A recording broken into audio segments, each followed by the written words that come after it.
এই জিলহজ মাসের প্রথম 10 দিন সম্পর্কে আল্লাহ পাক সূরা ফজরের মধ্যে শপথ করেছেন, ওয়াল ফজরি, ফজরের কসম, ওয়াল লায়ালিন আশর, এবং এই 10 রাতের কসম। এই 10 রাত বলতে এখানে জিলহজ মাসের এই 10 দিন এবং 10 রাতকে বোঝানো হয়।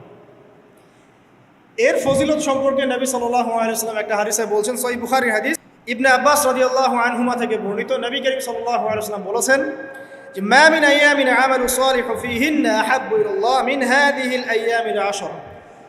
আল্লাহ পাকের কাছে এই 10 দিন অর্থাৎ জিলহজ মাসের প্রথম 10 দিনের নেক আমল যত বেশি প্রিয়, আল্লাহর কাছে জিলহজ মাসের প্রথম 10 দিনের নেক আমল যত বেশি প্রিয়, অন্য কোনো আমল এত বেশি প্রিয় না। অন্য কোনো আমল, এটা বুঝতে গিয়ে সাহাবায়ে কেরাম প্রশ্ন করছেন, ক্বালু, তারা বলছেন, ইয়া রাসূলুল্লাহ, হে আল্লাহর রাসূল, বলুন সাল্লাল্লাহু আলাইহি ওয়াসাল্লাম, ওয়ালাল জিহাদু ফি সাবিলিল্লাহ, আল্লাহর পথের জিহাদও কি নয়? আমরা তো জানি ইসলামের সর্বোচ্চ চূড়া হচ্ছে আল্লাহর পথের জিহাদ। তো নবী সাল্লাল্লাহু আলাইহি ওয়াসাল্লাম বলছেন, ওয়ালাল জিহাদু ফি সাবিলিল্লাহ, আল্লাহর পথের জিহাদও নয়, আল্লাহর পথের জিহাদও নয়, ইল্লা, তবে ওই ব্যক্তির কথা ভিন্ন, রাজুলুন খরাজা বিনাফসিহি ওয়া মালিহি ফালাম ইয়ারজি মিন যালিকা বিশাই, কোন একজন ব্যক্তি যে তার জান এবং তার মাল নিয়ে আল্লাহর পথে বেরিয়ে গেছে, তারপরে কোনো কিছু নিয়ে সে ফিরে আসতে পারে না, মানে সে শহীদ হয়ে গেছে, এই ব্যক্তির কথা ভিন্ন। কিন্তু অন্য যে কোনো দিনের আমলের চাইতে এই 10 দিনের নেক আমল আল্লাহর কাছে সবচেয়ে বেশি প্রিয়। তাহলে আমরা বুঝতে পারলাম, আমরা যে 10 দিনে এখন বসবাস করছি, জিলহজ মাসের আজকে কয় তারিখ? 1 তারিখ। এই যে আল্লাহ পাক নিয়ামতের সাথে আমাদেরকে বাঁচিয়ে রেখেছেন, এই 10 দিন আমল করার সুযোগ দিয়েছেন, এই কৃতজ্ঞতা স্বীকার করে আমরা কিন্তু শেষ করতে পারবো না। পারবো না।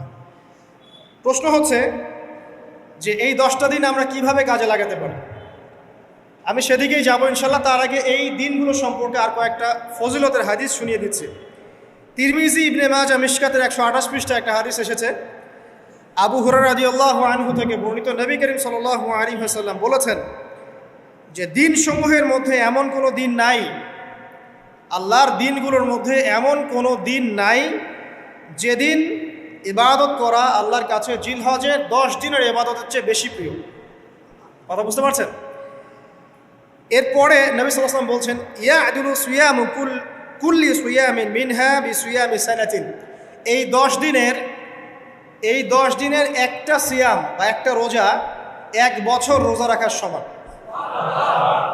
এই 10 দিনের একটা রোজা 1 বছর রোজা রাখার সমান। ওয়া কিয়ামু কুল্লি লাইলাতিন ফিহা বিকিয়ামি লাইলাতুল কদর, এবং এই 10 রাতের এক রাতের কিয়াম লাইলাতুল কদরের কিয়ামের সমান। আর আমরা জানি লাইলাতুল কদর সম্পর্কে আল্লাহ পাক কি বলেছেন, লাইলাতুল কদরি খায়রুম মিন আলফি শাহর, 1000 মাসের ইবাদত হচ্ছে উত্তম। তাহলে আমরা বুঝতে পারছি যে এই 10 দিন 10 রাত কি আমল করতে হবে, এই হাদিসটা বলে দিচ্ছে, সিয়াম এবং কিয়াম। 10টা সিয়াম না পড়েন, অ্যাটলিস্ট 3টা সিয়াম পারা যাবে ইনশাআল্লাহ। পারা যাবে না? একটা সোমবার পাবো সামনে আমরা, ওটা রাখা যাবে ইনশাআল্লাহ। একটা বৃহস্পতিবার পাবেন, সেটাও রাখা যাবে ইনশাআল্লাহ। আর আরাফার সিয়াম পাবেন ইনশাআল্লাহ। আরাফার সিয়াম রাখলে আগের 1 বছর, পরের 1 বছর, 2 বছরের গুনাহ মাফ হয়ে যাবে ইনশাআল্লাহু আযজা ওয়া জাল্লা। আর কিয়াম সম্পর্কে আমি সামনে বলছি ইনশাআল্লাহ তাআলা। এরপরে বাইহাকির একটা বর্ণনা আছে যে জিলহজ মাসের প্রথম দশকের রাতে, জিলহজ মাসের প্রথম দশকের রাতের প্রত্যেকটা নেক আমলকে 10 দিয়ে গুণ করা হয়, 10 গুণ বৃদ্ধি করা হয়। সুবহানাল্লাহ। আরও আছে বাইহাকি এবং ইসবাহানির বিশুদ্ধ সনদে হযরত আনাস বিন মালিক রাদিয়াল্লাহু আনহু থেকে বর্ণিত আছে, জিলহজ মাসের প্রথম দশকের প্রতিদিন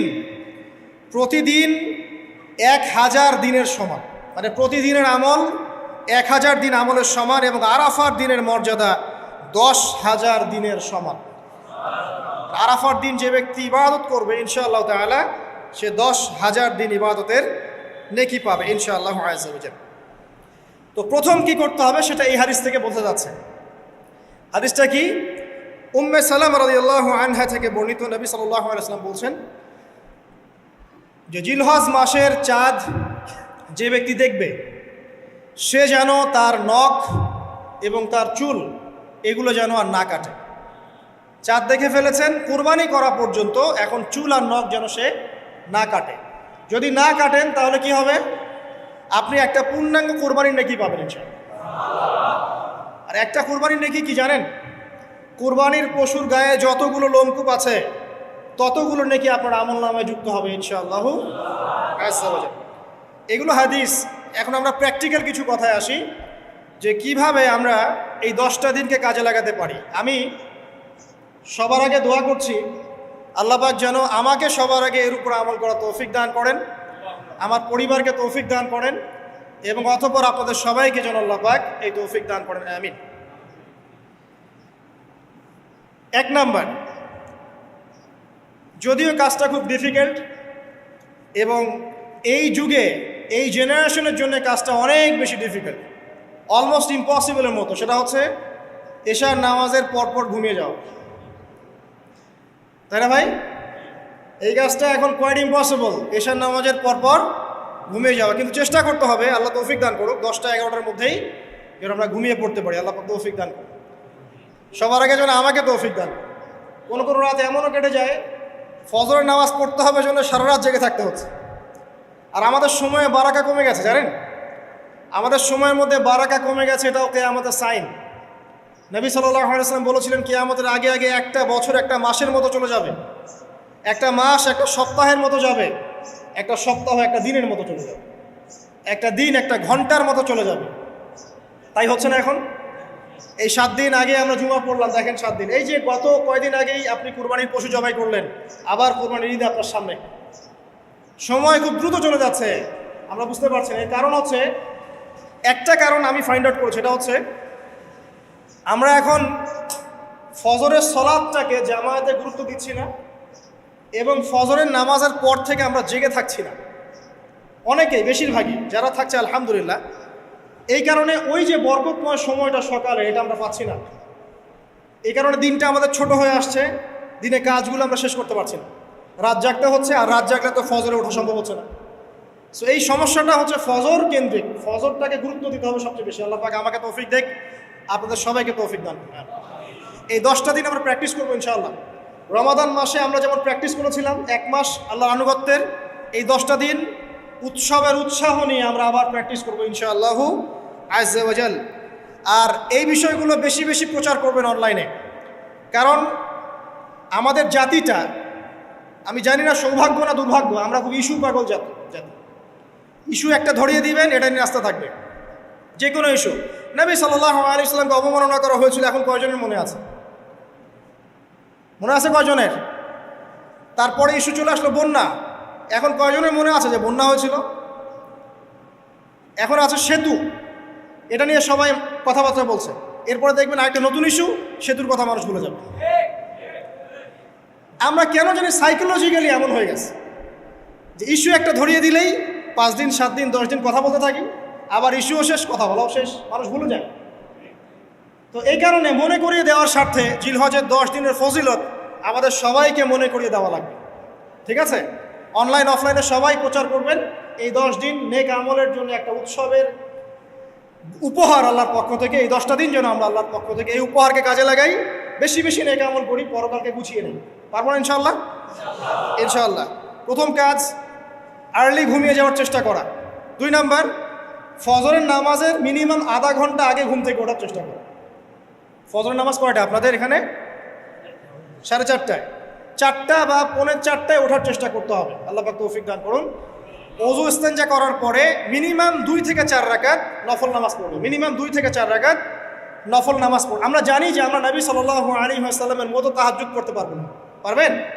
তার 2 রাকাত নামাজে তিনি প্রায় 4 পারা কোরআন তেলাওয়াত করেছেন। 2 রাকাত নামাজে 4 থেকে 4.5 পারা কোরআন তেলাওয়াত করেছেন। আমরা কি পারবো? আমরা পারবো না। মিনিমাম 2 রাকাত নামাজ বা 4 রাকাত নামাজ তো পড়তে পারি। এবং ওই সময়টা হচ্ছে দোয়া কবুলের সময়। আল্লাহ পাক প্রথম আসমানে নেমে আসেন। আল্লাহ পাক কীভাবে নেমে আসেন এটা আল্লাহ পাকের ব্যাপার, এটা নিয়ে আমাদের মাথা ব্যথা ঘামানোর দরকার নাই। আল্লাহ নেমে এসে আহ্বান করতে থাকেন, কারো কি কোনো চাওয়া আছে আমার কাছে? আমি সেই চাওয়া পূরণ করে দিব। কেউ কি অসুস্থ আছো? আমাকে ডাকলে আমি শেফা দিয়ে দিব। কেউ কি আমার কাছে ক্ষমা চাইবে? আমি ক্ষমা করে দিব। কেউ কি আমাকে ডাকবে, আমি তার ডাকে সাড়া দেবো। এভাবে ফজর পর্যন্ত আল্লাহ পাক আহ্বান করতে থাকেন, কিন্তু আমরা আসলে ঘুমিয়ে থাকি। আল্লাহ পাক আমাদেরকে মাফ করে দিন এবং এই নেক সময়গুলোকে কাজে লাগানোর তৌফিক আল্লাহ পাক দান করুন, আমিন। এরপরে আমরা চলে আসবো ইনশাআল্লাহ ফজর জামাতে, এবং নামাজের বাহ্যিক মাসআলাগুলোকে নিয়ে বেশি বাড়াবাড়ি করবেন না, অভ্যন্তরীণ বিষয় নিয়ে ফোকাস করুন। বাহ্যিক মাসআলা নিয়ে আমরা যথেষ্ট বাড়াবাড়ি করেছি। অভ্যন্তরীণ যে বিষয়টা আছে, নামাজের আধ্যাত্মিকত্ব, নামাজের রুহানিয়াত, নামাজের মারেফত, আল্লাহকে পাওয়া, নামাজের আত্মশুদ্ধি, ইহসান, এটা নিয়ে বেশি ফোকাস করে। আমরা তর্ক করি হাত বাঁধা নিয়ে, তাই না? হাত বাঁধা নিয়ে, রফুল ইয়াদাই নিয়ে, আমিন নিয়ে, এগুলো নিয়ে আমরা তর্ক করি। কয়জন তর্ক করেছি যে নামাজে কতটুকু মনোযোগ থাকলো তাই নিয়ে? কোনটা বেশি ইম্পর্টেন্ট? নামাজ যদি মনোযোগই না থাকে, আমার হাত বাঁধা দিয়ে আল্লাহ পাক যায় আসে না। একটা বাহ্যিক আমল করেছে, আল্লাহ পাক নেকি দিবেন, ঠিক আছে ইনশাআল্লাহ। নামাজের ইহসানটা সবচেয়ে বেশি গুরুত্বপূর্ণ নয় কি? ফাওয়াইলুল লিল মুসাল্লিন আল্লাযীনা হুম আন সালাতিহিম সাহুন, যারা নামাজ সম্পর্কে উদাসীন। তো নামাজে দাঁড়িয়ে যদি আমি সারা দুনিয়ার বিষয় চিন্তা করতে শুরু করি, তাহলে আমার হাত কোথায় বাঁধলাম এটা কি আল্লাহ পাক দেখবেন? আল্লাহ পাক আমাদেরকে বোঝার তৌফিক দান করছে। মূল বিষয় কোনটা সেটা নিয়ে ফোকাস করি। আমরা মুসলিমরা জাতি হিসাবে এখন মূল বিষয়গুলোকে বাদ দিয়ে গৌণ বিষয় নিয়ে বেশি ফোকাস করি। এটা আমাদের অধঃপতনের অন্যতম একটা কারণ। আল্লাহ পাক আমাদেরকে বোঝার তৌফিক দান করুন, আমিন। জামাতে নামাজ পড়ার পরে আপনারা চলে যাবেন না হুট করে, এখানে বসে থাকবেন। বসে বসে তাসবিহ তাহলিল করবেন, জিকির আজকার করবেন। খুব কমন তাসবিহ আছে কিছু। আয়াতুল কুরসি পড়বেন একবার, সূরা ফালাক, ইখলাস, নাস 3 বার করে পড়বেন। তারপরে আল্লাহুম্মা আনতাস সালাম ওয়া মিনকাস সালাম তাবারাকতা ইয়া যাল জালালি ওয়াল ইকরাম পড়বেন। আল্লাহুম্মা আইন্নি আলা যিকরিক ওয়া শুকরিকা ওয়া হুসনি ইবাদাতিক পড়বেন। আল্লাহুম্মা ইন্না নাসআলুকা ইলমান নাফিআন ওয়া আমালান মুতাকাব্বালান ওয়া রিজকান তাইয়্যিবা, এটা পড়বেন। দরুদ শরীফ পড়বেন 10 বার। তারপরে পড়বেন রাদিতু বিল্লাহি রাব্বান ওয়া বিল ইসলামি দীনান ওয়া বিমুহাম্মাদিন নাবিয়্যা 3 বার। হাসবি আল্লাহ লা ইলাহা ইল্লা হু আলাইহি তাওয়াক্কালতু ওয়া হুয়া রাব্বুল আরশিল আযীম 7 বার। সুবহানাল্লাহি ওয়া বিহামদিহি আদাদা খালকিহি ওয়া রিদা নাফসিহি ওয়া জিনাতা আরশিহি ওয়া মিদাদা কালিমাতিহি 3 বার। তারপরে আর অনেক আছে, বলতে গেলে আসলে সময় শেষ হয়ে যাবে। আমি একটা বইয়ের নাম বলে দেই, এই বইয়ের মধ্যে সব পাবেন, ঠিক আছে? বইটার নাম হচ্ছে হিসনুল মুসলিম। কি নাম? হিসনুল মুসলিম। অ্যাপসও আছে, পকেটে অ্যাপস রাখতে পারেন, পকেট সাইজ বই পাওয়া যায়, পকেটে রাখতে পারেন। নামাজের পরে খুলে খুলে পড়বেন। এগুলো করতে গিয়ে আপনাকে কেউ বাধা দিবে? এগুলো করলে কি আপনি সন্ত্রাসী হয়ে যাবেন, মৌলবাদী হয়ে যাবেন, জঙ্গি হয়ে যাবেন? এই আমলগুলো করবেন, ছাড়বেন না, ঠিক আছে? আমল ছাড়বেন না। আমল সেই জিন্দেহি বানতা, একটা কথা আছে, আমল দিয়েই জীবন গঠিত হয়, জীবন গড়ে। আল্লাহ পাক তৌফিক ইনায়াত করুন। আরেকটা কথা বলি, ফজর নামাজের পরে চেষ্টা করেন আধা ঘন্টা থেকে 1 ঘন্টা কোরআন তেলাওয়াত করার। পারা যাবে ভাই ইনশাআল্লাহ? আবার বলছি, প্রত্যেক হরফে 10 নেকি পাবেন ইনশাআল্লাহ। কোরআন তেলাওয়াত করলে, অর্থ না বুঝেও যদি তেলাওয়াত করেন, প্রত্যেক হরফে 10 নেকি পাবেন ইনশাআল্লাহ। কিন্তু অর্থ না বুঝলে কোরআনের হক আদায় হয় না। আবারও বলছি, আমি যা বলেছি সেটা বলতে আমি দ্বিধা করছি না। আমি বলছি, কোরআন তেলাওয়াত করলে প্রত্যেক হরফে আপনি 10 নেকি করে পাবেন। বোঝেন আর নাই বোঝেন, তাফসির বোঝেন আর নাই বোঝেন, অর্থ বোঝেন আর নাই বোঝেন, প্রত্যেক হরফে কি পাবেন? 10 নেকি পাবেন। কিন্তু অর্থ না বুঝলে, অনুধাবন না করলে কোরআন নাজিলের মূল হক আদায় হবে না। কোরআন নাজিল হয়েছে তাদাব্বুরের জন্য, গবেষণার জন্য, কোরআন কেন্দ্রিক জীবন গড়ার জন্য। যদি অর্থ না বোঝেন, কেমন করে জীবন করবেন?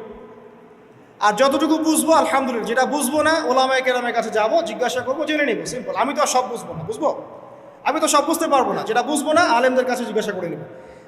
কোরআন তেলাওয়াত করুন। এরপর চলে আসেন, যদি পসিবল হয়, ফজরের পর জিকির আজকার করার পর তিলাওয়াত করলেন, এরপর চলে গেলেন, যাওয়ার আগে, মসজিদ থেকে যাওয়ার আগে আপনি অন্তত 2টা রাকাত এই ইশরাকের নামাজ পড়ুন। কিসের নামাজ? ইশরাক। নবীজি বলেছেন, কেউ যদি ফজরের নামাজ জামাতে পড়ে, তারপরে সালাম ফিরানোর পর ওই জায়গাতেই বসে থাকে এবং জিকির আজগার করতে থাকে, সুবহানাল্লাহ 100 বার পড়লো, আস্তাগফিরুল্লাহ 100 বার পড়লো, ঠিক আছে? লা ইলাহা ইল্লাল্লাহ ওয়াহদাহু লা শারীকা লাহ লাহুল মুলক ওয়া লাহুল হামদ ওয়া হুয়া আলা কুল্লি শাইইন কাদির, এগুলো পড়লো। তারপরে ধরেন দরুদ শরীফ পড়লো ইত্যাদি। জিকির আজগার শেষ করে সূর্য উঠে যাওয়ার পরে সে যদি 2 রাকাত নামাজ পড়ে, মাত্র 2 রাকাত, সে ফিরে যাবে একটা কবুল হজ, একটা কবুল ওমরার নেকি নিয়ে ফিরবে ইনশাআল্লাহ। আরেকটা নামাজ আছে, যদি পসিবল হয় পড়তে পারেন, 8টা থেকে 10টার মধ্যে পড়ে ফেললে ভালো, এরপরে সূর্য উঠে যায়, সূর্য গরম হয়ে যায়। সেটা হলো আপনার এই চাষ্টের নামাজ, যেটাকে আমরা বলি সলাতুদ দুহা, চাষ্টের নামাজ। আমরা অনেকে রিজিকের সমস্যায় ভুগি না? দারিদ্রতা, রিজিকের সমস্যা, আমাদের অভাব, এই সমস্যা আছে না? চাষ্টের নামাজ যে ব্যক্তি নিয়মিত পড়বে তাকে 2টা ফজিলত দেওয়া হয়।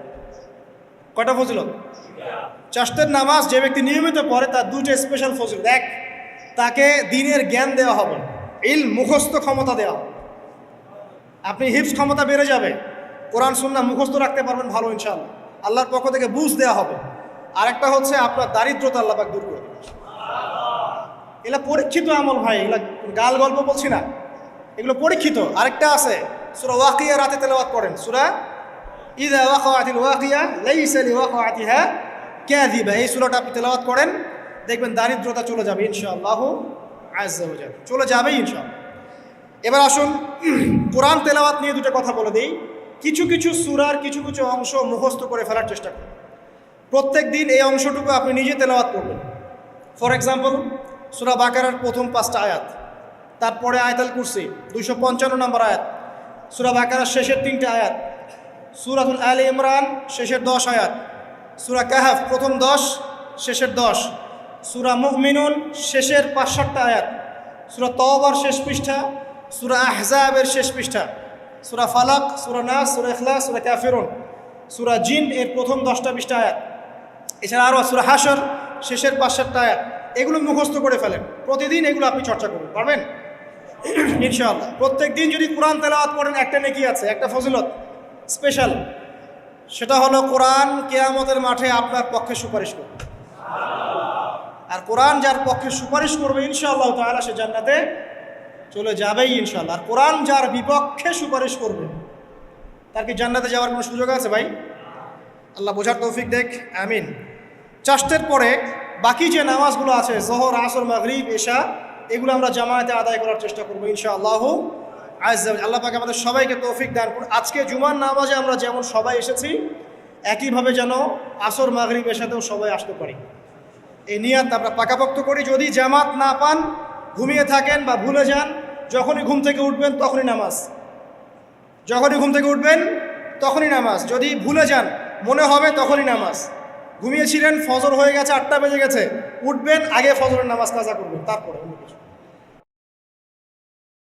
ফাকাত কাফার, এটা হাদিসে নবীজি বলেছেন, যে ব্যক্তি নামাজ ইচ্ছাকৃতভাবে ইচ্ছা করে ছেড়ে দিল, ইচ্ছা হইলো পড়লাম, ইচ্ছা হইলো পড়লাম না, ফাকাত কাফার, সে ব্যক্তি কুফরি করবে। বাইনাল আবদি ওয়া বাইনাশ শিরকি ওয়াল কুফরি তারকুস সালাহ, একজন আল্লাহর বান্দা আর একজন মুমিন মুসলিম, এর মধ্যে পার্থক্যই হচ্ছে নামাজ। এমন হাদিস আছে যে প্রচণ্ড রকম জালেম ফেরাউনের মতো শাসক সম্পর্কে সাহাবীরা জিজ্ঞাসা করেছিলেন, যদি এরকম জুলুম হয় ইয়া রাসূলুল্লাহ, আমরা কি করব? আমরা কি প্রতিহত করব না? নবীজি বলেছেন, ইল্লা মা সাল্লাহ, না, যতক্ষণ তারা সালাত আদায় করে ততক্ষণ তাদের বিরুদ্ধে যেও না। তার মানে নামাজ নাই, ইসলামের খাতায় নাম নাই। অতএব নামাজ কাজা হয়ে গেলেও কাজা করবেন, ভুলে গেলেও নামাজ আদায় করবেন। যদি জামাত না পান বাসায় পড়বেন, যদি পসিবল হয় মসজিদে জামাত শেষ হয়ে গেছে বাসায় জামাত করে পড়বেন, নামাজের কোনো মাফ আল্লাহ পাক তৌফিক দান করুন, আমিন। এরপরে আসেন, 2টা নামাজ আছে, এটা আমরা পড়ি না, বা অনেকে পড়ি অনেকে অবহেলা করি, কিন্তু এটার বড় ফজিলত আছে, বলবো। বেলাল রাদিয়াল্লাহু আনহু নাম শুনেছেন?